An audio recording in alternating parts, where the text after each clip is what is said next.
Hello, Abraham. My understanding of your teachings is that thought stimulates vibrations, which stimulates emotion. The thought is vibration. Okay.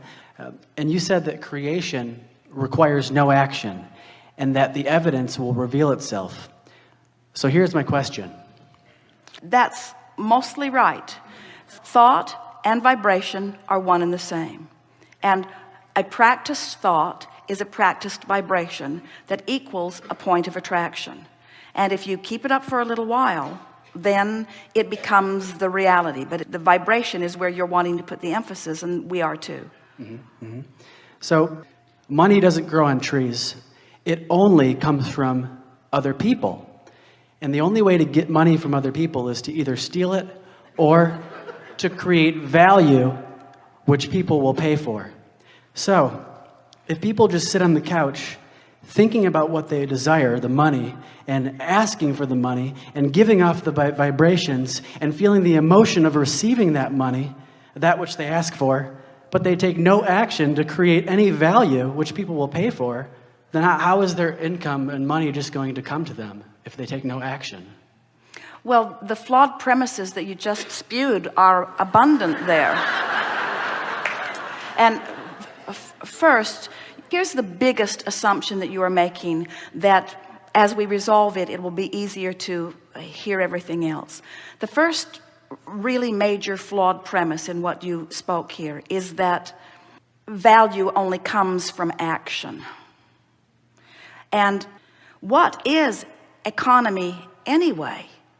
In other words, who gets to decide that what you do for a living is only worth $8 an hour, and while what that one does for a living is worth $50 an hour, and while that one does for a living is worth $10,000 or $10 million an hour? Who gets to define that value anyway? It's not very well defined, is it? And yet, where did your economy come from? Just a few hundred years ago, on this continent, you were trading beads and shells and a little bit of minerals. That was your basis. Jerry remembers when the gold standard was $35 an ounce, the gold standard.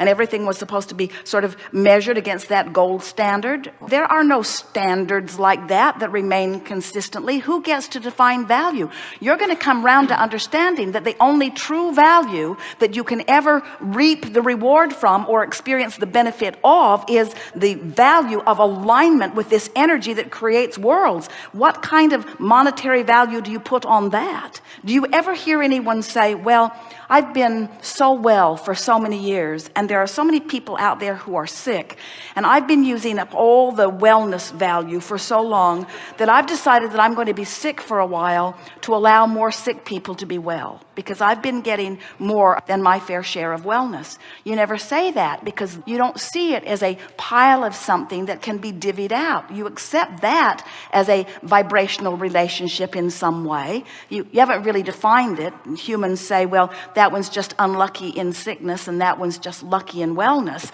But it's not like that at all. There is a vibrational abundance that is being realized by some and denied by others, but they are all doing it to themselves, you see.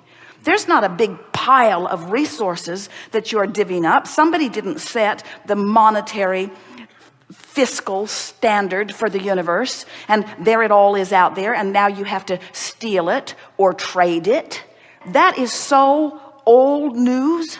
This is a vibrational reality that you are moving into, and it is thought and alignment. Who do you think was paid for this earth that is now congealed and spinning in its orbit? Who was paid for that?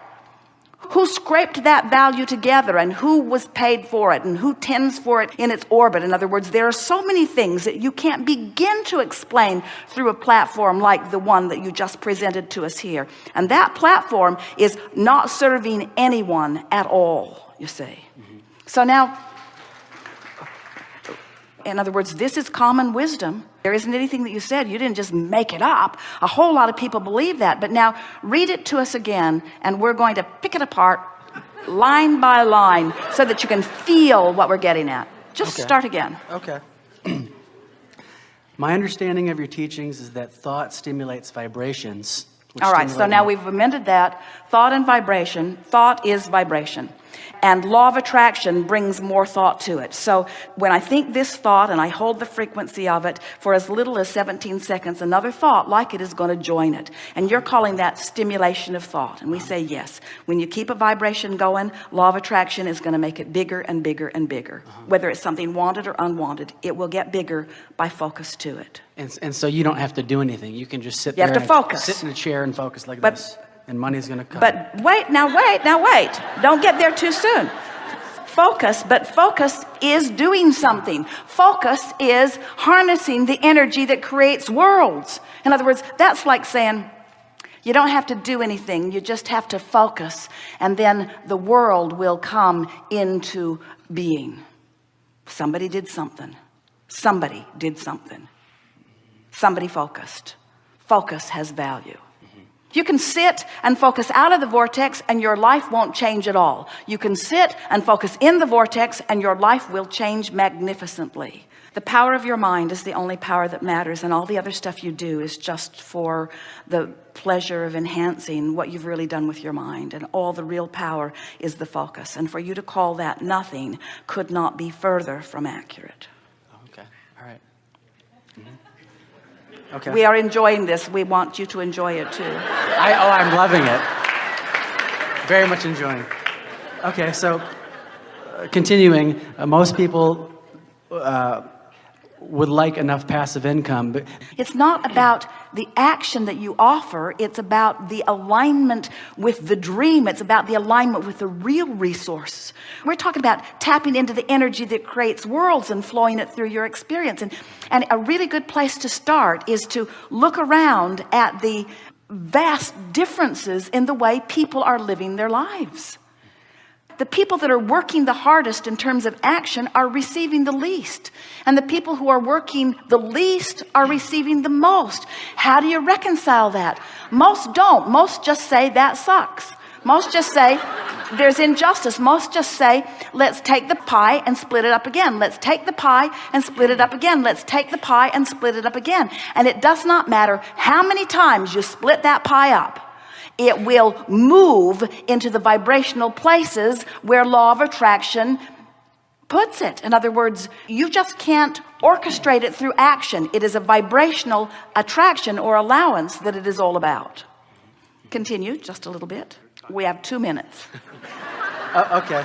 So people want this income, I believe, so that they can be free to express their creativity and fulfill their deepest desire. People want it so that they will feel better. You say they want it so that they can satisfy this and this and this. What they want is alignment, and alignment brings money. And what you're saying is they want the money so that they can then observe alignment. And we say they want the alignment which will bring the money. What they want is the alignment. What you want is to be in love. What you want is to take a walk and feel your heart soaring. What you want is for music to move through your body. What you want is to be alive and brilliant and have good timing. What you want is to be clever. What you want is to love. These are the things that you want. What you want is alignment. All the other stuff is irrelevant. And when you go for alignment first, then all the other trappings have to fill in around it. It is law. Okay. So the point of the whole entire question is just simply trying to understand how you can create what you desire without taking physical action. And what we're saying is you've already created it with all that you've been living, and it's waiting for you, offering a signal, and all you have to do is hone in on that signal. And you can tell when you're honing in because you're feeling better, and you can tell when you're getting closer because you're feeling lighter, and you can tell when you've really honed in because you believe, and you can tell when you consistently honed in because you just know life is good, and you just know you're stable, and you just expect it to be good. And now you're moving through life doing the action which is delicious, doing the action that supports your knowledge of well-being.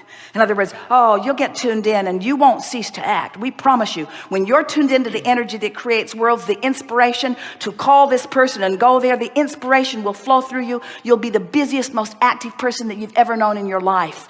But the inspiration comes first and inspires the action. The action doesn't create.